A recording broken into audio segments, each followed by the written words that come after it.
ఈరోజు మీకు 3 పిండిలు వేసి నువ్వులతోని రొట్టెలు చేసి చూపిస్తా. సింపుల్ వేలో చూపిస్తా. ఇలాంటి మంచి రెసిపీస్ కావాలంటే ఏం చేయాలో తెలుసు కదా. కుకింగ్ విత్ సృజన అని సబ్స్క్రైబ్ చేసుకొని నా రెసిపీని ఫాలో అవ్వండి.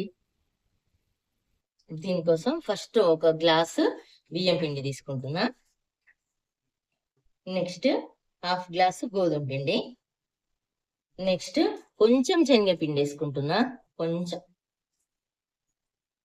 ఒక గ్లాసు బియ్యం పిండి, తర్వాత హాఫ్ గ్లాసు గోధుమ పిండి, కొంచెం శనగపిండి తీసుకున్నా ఈ గ్లాస్ కొలతలతోని. ఇట్లా ఒక స్పూన్ ఉప్పు వేసుకుంటున్నా, ఒక స్పూన్ కారం, కొంచెం దంచిన వెల్లుల్లి కూడా వేసుకోవాలా. అట్లనే కొన్ని నువ్వులు, టేస్ట్ బాగుంటుంది నువ్వులు వేస్తే. దీంట్లో కొంచెం కరివేపాకు కూడా వేస్తున్నా.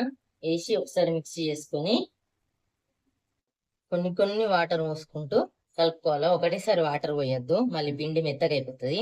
చపాతీ పిండి కంటే కొంచెం గట్టిగానే ఉండాలి పిండి. అట్లా తడుపుకోవాలి పిండిని.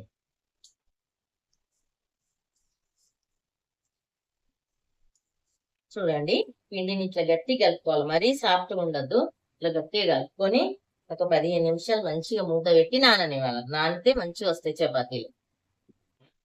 చూడండి, పిండి 15 నిమిషాలు అయింది, మంచిగా నానింది కదా. మళ్ళీ ఒకసారి మంచిగా ప్రెస్ చేసుకొని కొంచెం పిండి ముద్ద తీసుకోవాలా. తీసుకొని రౌండ్ బాల్ లాగా చేసుకుందా.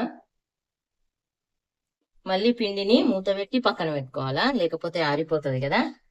ఇప్పుడు చపాతీని కొంచెం బియ్యం పిండి చల్లుకొని చపాతీలాగా ఒత్తుకోవాలి. ఎందుకంటే గోధుమ పిండి చల్లుకున్నాం అనుకోండి, పిండి మరీ సాఫ్ట్గా అయిపోతుంది. అదే బియ్యం పిండి చల్లుకుంటే కొంచెం మనకు ఒత్తుకోవడానికి వీలుగా ఉంటుంది. చూడండి, ఇప్పుడు చపాతీని ఒత్తుకున్నాం కదా. దీన్ని ఇప్పుడు కాల్చుకోవాలి ఇక రెండు వైపులా. స్టవ్ పైన తవ పెట్టుకొని అది వేడైనాక చపాతీ వేసుకుంటున్నా. వేడి అయిన తర్వాత మాత్రమే వేసుకోవాలి. చల్లగా ఉన్నప్పుడు వేసుకున్నాం అనుకోండి రొట్టె గట్టిగా అయిపోతుంది. కొంచెం ఆయిల్ పెట్టుకుందాం.